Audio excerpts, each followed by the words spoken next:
دوستو ابھی میں مسجد بیع کے اندر کھڑا ہوا ہوں. مجھے سمجھ نہیں آ رہی کہ میں اپنے الفاظ کا اظہار کس طرح کروں. کون سی جگہ ہے جہاں پر میرے نبی اکرم صلی اللہ علیہ وآلہ وسلم جو ہے وہ بیٹھے تھے. کاش کہ مجھے اس جگہ کا پتہ ہو, میں اس جگہ کا چوموں. یہ مسجد بیع ہے, اس کے کسی بھی حصے پر آپ صلی اللہ علیہ وآلہ وسلم کہیں بیٹھے تھے, کہیں آپ پہ قدم لگے تھے, کہیں آپ نے سجدہ کیا, کہیں آپ نے نماز پڑھی اور کہیں آپ نے انصار صحابہ سے بیعت لی. اسی وجہ سے اس کو مسجد البیع کہا جاتا ہے. یہ آپ دیکھیں اس کا محراب, اور یہ جو ہے محراب ہے مسجد البیع کا. یہاں پر جو ہے نماز پڑھائی جاتی تھی اور یہیں پر آپ صلی اللہ علیہ وآلہ وسلم جو تھے وہ یہاں پر بیٹھے ہوئے تھے بیعت کے لیے. کتنا وہ حسین لمحات ہوں گے جب میرا پیارا رسول, میرا پیارا نبی, خاتم النبیین, امام الانبیاء یہاں پر تشریف فرما تھے.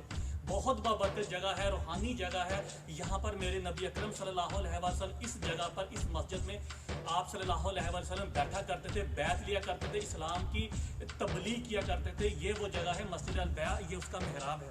میں مین دروازے پہ کھڑا ہوں, یہی مسجد کا دروازہ. یہ دیکھیں اوپر جو ہے پرانے سٹائل کی جو لکڑی لگی ہوئی ہے. یہ مسجد البیع کا مین دروازہ ہے اور ساتھ میں اس کے بورڈ لگا ہوا ہے. دیکھیں اس کا ہسٹری لکھی ہوئی ہے انگلش اور عربی میں. یہ مینا میں واقع ہے. یہ دیکھیں یہ مینا ہے, مینا کا بورڈ ہے. یہ مسجد البیع, مسجد بیع جو ہے یہ مینا میں, یہ جمرہ عقبہ کبریٰ سے یعنی بڑے شیطان سے 500 میٹر کی دوری پر جبل صبیر اور الانصار پہاڑوں کی گھاٹی میں یہ مسجد واقع تھی. یہ وہ جگہ تھی جہاں پر آپ صلی اللہ علیہ وآلہ وسلم نے نبوت کے 10ویں سال جو ہے یہاں پر حج کے موقع پر مدینہ سے آئے ہوئے انصار کے درمیان جو ہے آپ صلی اللہ علیہ وسلم نے ان کو تبلیغ کی دعوت دی, جسے 6 بندوں نے قبول کیا. اور پھر مدینہ جا کر انہوں نے اوس اور خزرج کو اسلام کے بارے میں بتایا. اس طرح نبوت کے 11ویں سال مدینہ سے 12 لوگ آئے اور انہوں نے اسی جگہ پر آپ صلی اللہ علیہ وآلہ وسلم کے چچا حضرت عبد المطلب کے جو بیٹے ہیں حضرت عباس آپ کے چچا, ان کی موجودگی میں یہاں پر آپ کے ہاتھ پر جو ہے قبول اسلام کیا.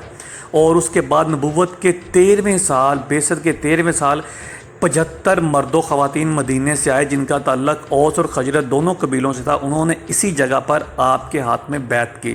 تو کہا جا سکتا ہے یہ تاریخ اسلام کا پہلی جگہ ہے جہاں پر باقاعدہ اسلام کی بنیاد رکھی گئی مدینے والوں کی طرف سے.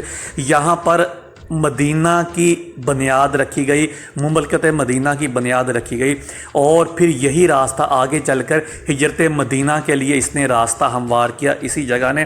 اور اسی جگہ پر جو ہے پہلی دفعہ خلیفہ جعفر المنصور نے 144 ہجری میں یہاں پر مسجد تعمیر کی گئی. اس مسجد کی نہ کوئی اس کی چھت ہے, نہ کوئی اس کا جو ہے گنبد ہے. اس کے 2 دلان ہیں. یہ بڑا والا دلان ہے, ایک ساتھ میں چھوٹا والا دلان ہے جس میں محراب بنا ہوا ہے.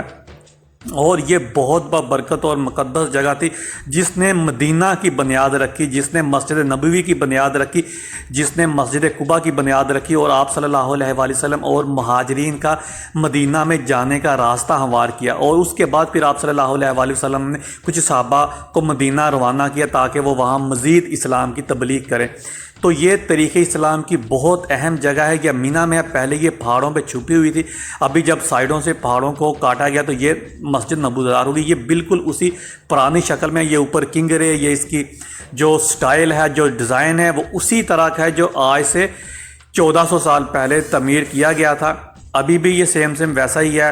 اور اس کے بعد جو ہے یہ باہر آپ دیکھیں, اس کی جو باہر والی دیواریں ہیں یہاں پر وہ پتھر لگے ہوئے ہیں, تختیاں لگی ہوئی ہیں جو اس دور میں ان جنہوں نے بادشاہوں نے اس کو تعمیر کیا ہے. یہ خلیفہ جعفر المنصور کی ایک تختی لگی ہوئی ہے, اور اس کے بعد جو ہے دوسرے خلفاء جنہوں نے اس کی بعد میں اس کی ریپیئر جنہوں نے اس کو کیا, مینٹیننس کی, ان کی نام کی یہاں پہ تختیاں اور تاریخ پیدائش جو ہے ان کی لکھی ہوئی ہے کہ کس سال میں انہوں نے اس کو جو ہے ریپیئر کیا. اسی نقشے پر پہلی دفعہ 144 ہجری میں اس کو خلیفہ جعفر المنصور نے کیا, اس کے نام کی تختی لگی ہوئی ہے.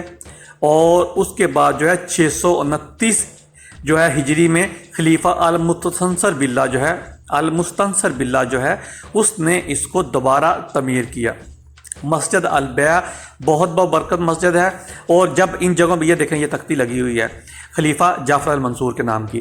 جب بھی ان جگہوں پر آئیے امت مسلمہ کے پیار محبت اتفاق اور اتحاد کے لیے دعا کریے, اور پاکستان کی حفاظت کے لیے امن کے لیے دعا کیجیے, اور فرقہ پرستی سے بچنے کے لیے دعا کیجیے, پیار محبت بڑھانے کے لیے. یہ روحانی جگہ ہیں, یہ دیکھیں خلیفہ المستحسن باللہ کے نام کی تختی یہ لگی ہوئی ہے, اور آپس میں پیار محبت جو ہے بڑھانے کے لیے جو ہے آپ دعا کیجئے کہ یا اللہ ہمارے ملک کو دشمنوں کی شر سے بچا, ہمارے ملک کو فتنہ پرستوں کی شر سے بچا, جو ہمارے ملک کو توڑنا چاہتے ہیں, فرقہ واریت پھیلانا چلاتے ہیں, ان کی شر سے ہمیں بچا, اور ہمارے ملک کو قائم و دائم